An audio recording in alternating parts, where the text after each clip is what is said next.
클레오파트라. 그녀의 이름은 우리에게 어떤 이미지를 떠올리게 할까요? 아마도 매혹적인 미모로 로마의 권력자들을 사로잡았던 희대의 여인, 혹은 파란만장한 사랑 이야기의 주인공 같은 모습이겠죠. 수천 년의 시간을 넘어 전해지는 그녀의 이야기는 늘 뜨거운 논쟁의 중심에 서 있습니다. 과연 그녀는 그저 로마의 권력을 이용해 자신의 욕망을 채우려 했던 희대의 요부였을까요? 아니면 몰락해가는 조국 이집트의 독립을 위해 모든 것을 걸었던 위대한 전략가였을까요? 오늘 저희는 클레오파트라라는 이름 뒤에 가려진 진짜 이야기를 파헤쳐보려 합니다. 단순한 연인이나 매혹적인 여인이 아닌 탁월한 지략과 냉철한 판단력으로 거대한 제국의 운명을 짊어졌던 한 지도자의 삶 속으로 깊이 들어가 볼까요? 그녀가 로마라는 거대한 파도 앞에서 어떤 선택을 했고, 그 선택들이 오늘날 우리에게 어떤 의미를 남기는지 함께 탐구해보는 시간이 될 겁니다. 그녀의 숨겨진 정치적 지혜와 로마와의 필연적인 대결 속에서 펼쳐진 한 왕국의 마지막 투쟁을 생생하게 경험하며 그녀의 선택이 오늘날까지 어떤 의미를 남기는지 궁금증을 자극하는 여정이 될 겁니다. 이야기는 지금으로부터 2000여 년 전, 지중해 동쪽에 찬란했던 왕국, 이집트에서 시작됩니다. 알렉산더 대왕의 후예들이 다스리던 프톨레마이오스 왕조는 오랜 세월의 영광 뒤편에서 서서히 쇠락의 길을 걷고 있었습니다. 마치 거대한 피라미드의 기반이 조금씩 무너져 내리듯 왕조의 권위는 땅에 떨어졌고 내부의 권력 다툼과 외부의 침략 위협으로 혼란은 극에 달했죠. 한때 세계의 지식과 문화가 꽃피웠던 알렉산드리아 도서관은 여전히 찬란한 빛을 발했지만 그 왕궁의 그림자 아래에서는 권력 다툼과 암투가 끊이지 않았습니다.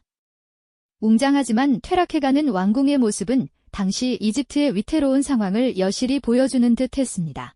바로 그 혼돈의 한가운데 기원전 69년 어린 소녀 클레오파트라 7세가 태어났습니다. 그녀는 20살도 채 되지 않은 나이에 왕좌에 올랐지만 그 자리는 결코 꽃길이 아니었습니다. 왕위 계승을 둘러싼 배신과 암투는 일상이었고 심지어 친동생들과도 피할 수 없는 권력 다툼을 벌여야 했죠. 마치 가시밭길에 던져진 작은 새와 같았다고 할까요? 언제든 맹수의 먹잇감이 될 수 있는 위태로운 상황 속에서 그녀는 생존을 위한 지략을 일찌감치 깨우쳐야 했습니다. 이 불안하고 긴장감 넘치는 상황 속에서 과연 이 어린 여왕이 이 거대한 위기를 헤쳐나갈 수 있을지 모두의 시선이 집중되었을 겁니다. 하지만 클레오파트라는 결코 나약한 존재가 아니었습니다. 그녀는 어린 나이에도 불구하고 남다른 총명함과 불굴의 의지를 보여주었죠. 알렉산드리아 도서관의 수많은 고문서 속에서 지혜를 탐하고 고대 이집트어는 물론 그리스어, 라틴어, 히브리어 등 여러 언어를 능숙하게 구사하며 주변국의 정세를 꿰뚫어 보았습니다. 신하들과 밤늦도록 대화하며 지식을 쌓고 민생을 살피는 데 게을리하지 않았죠. 그녀의 야망은 단순히 왕좌를 차지하는 것을 넘어 몰락해가는 이집트의 독립과 영광을 다시 세우는 데 있었습니다. 그녀의 눈빛은 마치 꺼져가는 등불을 다시 밝히려는 듯 강렬하게 타올랐습니다. 이집트, 그 이름만으로도 웅장한 역사를 품고 있는 이 고대 왕국은 이제 서쪽의 로마라는 신흥 강대국의 거대한 그림자 아래 놓여 있었습니다. 클레오파트라에게 이집트의 독립을 지키는 것은 단순한 정치적 목표가 아니었죠. 그것은 곧 자신의 존재 이유이자 선조들이 물려준 찬란한 유산을 지켜내는 신성한 임무와도 같았습니다. 그녀의 어깨에 이집트의 미래가 오롯이 놓여 있었으니까요. 과연 이 어린 여왕은 이 거대한 운명의 소용돌이 속에서 어떤 길을 선택하게 될까요? 이집트가 이처럼 위태로운 줄타기를 하고 있을 무렵, 서쪽의 로마 공화정 역시 격변의 시기를 맞이하고 있었습니다. 권력을 차지하기 위한 내전이 끊이지 않았고, 그 피비린내 나는 싸움의 여파는 지중해 전역으로 퍼져나갔죠. 마치 거대한 바다가 폭풍 우에 휩쓸리듯 로마의 혼란은 주변국들에도 영향을 미쳤습니다. 그리고 그 거대한 로마의 폭풍 속에서 이집트는 전략적으로 너무나 중요한 위치에 있었습니다.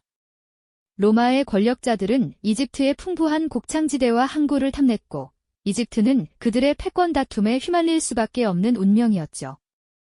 특히 당대 최고의 권력자 중 한 명이었던 율리우스 카이사르가 이집트의 내정에 개입하게 되면서 클레오파트라의 운명은 예측할 수 없는 방향으로 흘러가기 시작합니다. 그녀는 이 로마의 거물 앞에서 과연 어떤 대담한 수를 던지게 될까요? 이집트가 이처럼 위태로운 줄타기를 하고 있을 무렵, 서쪽의 로마 공화정 역시 격변의 시기를 맞이하고 있었습니다. 권력을 차지하기 위한 내전이 끊이지 않았고, 그 피비린내 나는 싸움의 여파는 지중해 전역으로 퍼져나갔죠. 마치 거대한 바다가 폭풍 우에 휩쓸리듯 로마의 혼란은 주변국들에도 영향을 미쳤습니다. 그리고 그 거대한 로마의 폭풍 속에서 이집트는 전략적으로 너무나 중요한 위치에 있었습니다.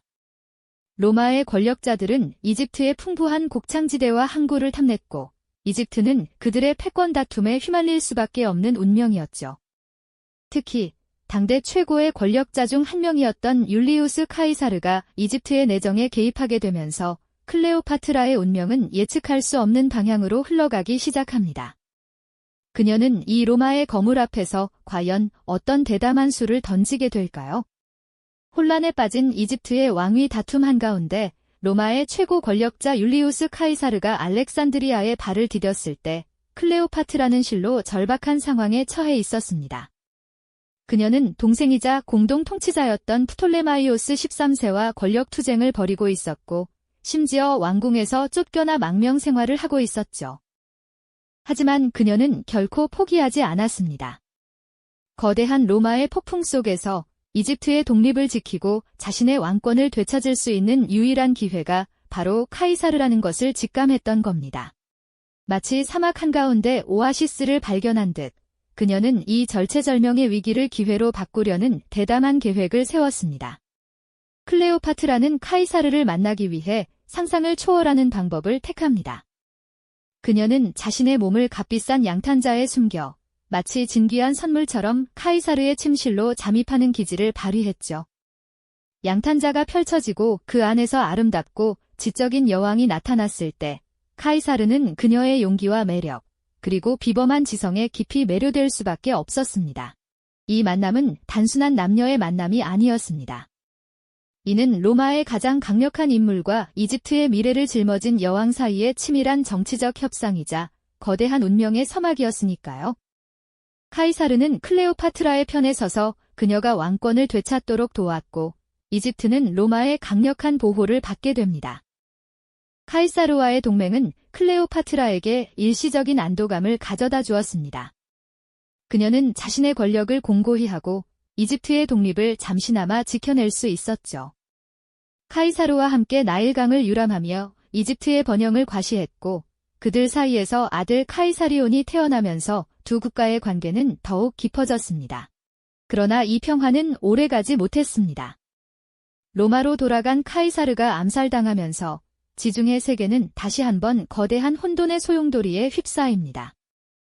로마 공화정은 율리우스 카이사르의 후계자들을 중심으로 한 삼두정치 시대로 접어들었고, 클레오파트라는 다시 한번 자신의 왕국을 지키기 위한 새로운 전략을 모색해야 했습니다.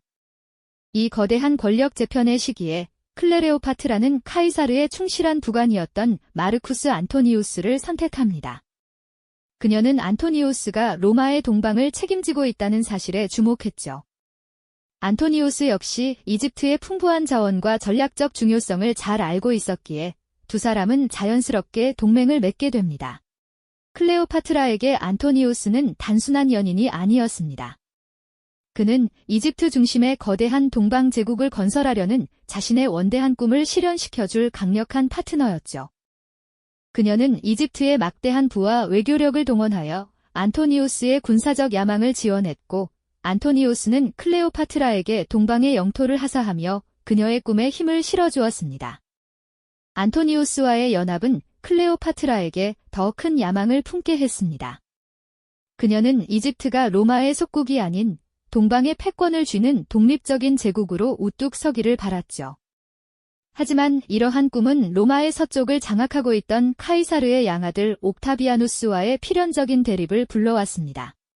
옥타비아누스는 클레오파트라와 안토니우스의 관계를 로마에 대한 동방의 위협으로 선전했고, 로마 시민들의 반감을 자극했습니다. 마치 거대한 두 개의 대륙이 충돌하듯 동방의 이집트와 서방의 로마는 점차 돌이킬 수 없는 운명의 경랑 속으로 빠져들게 됩니다. 클레오파트라의 원대한 꿈은 과연 현실이 될 수 있을까요? 아니면 이 모든 것이 거대한 로마의 그림자에 가려 사라지게 될까요? 그녀의 선택은 이제 이집트의 마지막 운명을 결정짓게 될 것입니다. 클레오파트라의 원대한 꿈, 그리고 이집트의 마지막 운명을 가를 결정적인 순간이 이제 눈앞으로 다가왔습니다. 동방의 패권을 쥐고 새로운 제국을 꿈꾸던 클레오파트라와 안토니우스 연합, 그리고 로마의 서쪽을 확고히 장악하며 단일 로마를 열망하던 옥타비아누스. 이 두 거대한 세력은 마침내 기원전 31년 그리스 서해안의 작은 만, 악티움 앞바다에서 피할 수 없는 운명의 격돌을 시작하게 됩니다. 이곳은 역사상 가장 큰 규모의 해전 중 하나를 목격하게 될 무대가 되었죠. 이 악티움 해전은 단순한 군사적 충돌을 넘어 오랫동안 이어져 온 헬레니즘 문명의 마지막 불꽃이 새롭게 떠오르는 로마 제국의 거대한 그림자 아래 사라질지, 아니면 기적처럼 살아남을지를 결정하는 분수령과도 같았습니다. 클레오파트라는 자신의 자랑스러운 함대를 이끌고 안토니우스와 함께 직접 전장에 나섰습니다. 그녀에게 이 전투의 승패는 이집트가 로마의 속국으로 전락할 것인가, 아니면 독립적인 주권을 지닌 제국으로 버텨낼 것인가를 판가름하는 그야말로 국가의 명운을 건 최후의 도박이었을 겁니다. 하지만 전장은 안토니우스와 클레오파트라 연합군에게 결코 유리하게 돌아가지 않았습니다. 옥타비아누스의 빈틈없는 전략과 훈련된 로마 군단의 압도적인 전력 앞에 그들의 연합군은 점차 힘을 잃고 무너져 내리기 시작했죠. 지휘관들의 사기는 바닥으로 떨어지고 병사들은 혼란과 공포 속에서 우왕좌왕했습니다. 전장이 아비규환의 혼돈으로 뒤덮여가던 그 절체절명의 순간, 클레오파트라는 모두가 예상치 못했던, 그러나 어쩌면 그녀다운 대담한 결정을 내립니다. 그녀는 자신의 이집트 함대를 이끌고 전장을 이탈하여 고국 이집트로 향하기 시작했습니다. 이 갑작스러운 철수는 안토니우스에게는 그야말로 치명적인 충격이었을 겁니다. 사랑하는 여인의 도피를 목격한 안토니우스는 모든 것을 포기한 채 그녀의 뒤를 쫓았고 결국 동방연합군은 돌이킬 수 없는 완벽한 패배를 맞이하게 됩니다. 악티움 해전의 비극적인 결과는 클레오파트라가 그토록 바라던 원대한 꿈을 산산조각 내버렸고 이집트의 오랜 독립은 이제 한낱 물거품이 될 위기에 처하게 된 것입니다. 패배의 소식은 마치 들불처럼 빠르게 알렉산드리아에 전해졌고 승리의 기세에 찬 옥타비아누스는 지체 없이 이집트로 진격해왔습니다. 한때 지중해의 보석이라 불리며 번영을 구가하던 알렉산드리아는 이제 로마 군단의 거대한 그림자 아래 놓이게 되었습니다. 클레오파트라는 자신의 화려했던 궁전 안에서 옥타비아누스의 입성을 기다리며 피할 수 없는 비극적인 운명 앞에서 깊이 고뇌했습니다. 그녀는 자신이 로마의 개선식에 끌려가 승리자의 전리품처럼 취급당하며 치욕스러운 전시물로 전락하는 것을 상상조차 할 수 없었을 겁니다. 이집트의 마지막 파라오로서 그녀는 자신의 지위와 존엄성, 그리고 왕국의 마지막 상징성을 지키기 위한 최후의 선택을 해야만 했습니다. 그녀는 옥타비아누스에게 여러 차례 협상을 시도하며 자신의 아들들에게 왕위를 물려줄 것을 간청했지만 옥타비아누스는 클레오파트라를 살려 로마로 데려가 자신의 압도적인 승리를 로마 시민들에게 과시하려 했으니 모든 시도는 수포로 돌아갔습니다. 결국 클레오파트라는 누구에게도 속박되지 않는 자유로운 영혼으로 스스로 죽음을 선택했습니다. 그녀는 고대 이집트의 상징인 독사에게 자신의 몸을 맡기는 비극적이면서도 장엄한 방식으로 이집트의 마지막 독립을 상징적으로 지켜내려 했습니다. 그녀의 죽음은 단순한 한 여인의 생애를 마감하는 최후가 아니었습니다. 그것은 무려 300년 가까이 찬란하게 이어져 온 프톨레마이오스 왕조의 종말이자 헬레니즘 시대의 마지막 페이지를 장식하는 대단원이었죠. 클레오파트라는 로마의 전리품이 되기를 단호히 거부함으로써 자신이 한때 통치했던 위대한 왕국의 마지막 자존심을 지켜낸 셈입니다. 그녀의 선택은 패배 속에서도 주체적인 한 왕국의 여왕으로 역사에 영원히 기억되고자 했던 강렬한 의지의 표명이었을 것입니다. 피할 수 없는 거대한 운명 앞에서 한 개인의 고뇌와 한 국가의 마지막 몸부림이 비극적으로 교차하는 너무나도 애처로운 순간이었죠. 클레오파트라에 장엄하면서도 비극적인 최후와 함께 이집트는 로마의 속주로 편입되었고, 이로써 고대 세계의 정치적 지형은 완전히 새롭게 재편되는 전환점을 맞이하게 됩니다. 그녀의 죽음은 단순한 종말이 아니라 거대한 시대의 흐름 속에서 필연적인 소멸을 받아들이는 고대 문명의 마지막 숨결로 우리에게 깊은 울림을 선사합니다. 이렇듯 클레오파트라의 비극적인 최후는 고대 이집트 왕국의 찬란했던 역사를 완전히 매듭지어 버렸습니다.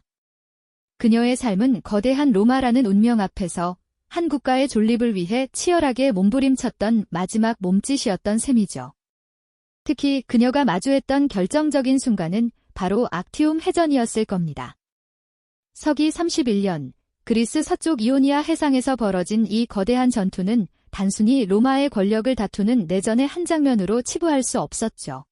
이집트의 독립을 지키려는 클레오파트라의 마지막 희망과 로마 제국의 통일이라는 옥타비아누스의 야망이 정면으로 충돌하며 세계사의 방향을 송두리째 결정지을 중대한 전환점이었으니까요. 클레오파트라는 안토니우스와 함께 500척이 넘는 전함으로 이루어진 대규모 함대를 이끌고 악티움의 바다로 나섰습니다.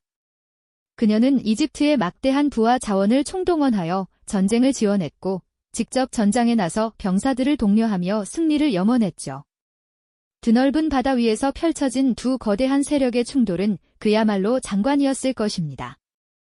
하지만 옥타비아누스의 노련한 지휘관 아그리파가 이끄는 로마 함대는 훨씬 더 조직적이고 전술적으로도 강력했습니다. 해전은 시작부터 옥타비아누스 측에 유리하게 전개되었고 전세가 돌이킬 수 없이 기울자 클레오파트라는 더 이상 승산이 없다고 판단했던 것일까요? 그녀는 갑작스럽게 전장을 이탈하여 이집트로 퇴각하는 역사의 길이 남을 충격적인 선택을 합니다. 안토니우스 또한 그녀를 따라 전장을 이탈함으로써 연합군은 완전히 혼란에 빠졌고 결국 처참한 패배를 맛보게 되었죠. 이 악티움 해전의 참패는 클레오파트라와 안토니우스에게는 그 어떤 것으로도 되돌릴 수 없는 치명타였을 뿐만 아니라 이집트의 운명을 결정지어버린 비극적인 사건이었죠. 패배의 그림자가 짙게 드리운 이집트의 수도 알렉산드리아로 옥타비아누스의 로마 군단이 거침없이 진격해 들어왔습니다. 이제 클레오파트라에게 남은 것은 아무것도 없었습니다. 그녀는 자신의 아들들을 위해 마지막까지 옥타비아누스와 협상을 시도하며 왕위를 물려줄 것을 간청했지만 그는 단호했습니다. 옥타비아누스는 클레오파트라를 로마로 끌고 가 개선식에 전시함으로써 자신의 압도적인 승리를 로마 시민들에게 과시하려 했을 테니까요. 이는 한 국가의 여왕에게는 상상조차 할 수 없는 모욕이었을 겁니다. 하지만 클레오파트라는 로마의 전리품으로 전락하는 것을 단호히 거부했습니다. 그녀는 스스로의 존엄을 지키고 자신이 한평생 사랑했던 이집트의 마지막 자존심을 지켜내기 위해 최후의 결단을 내렸던 것이죠.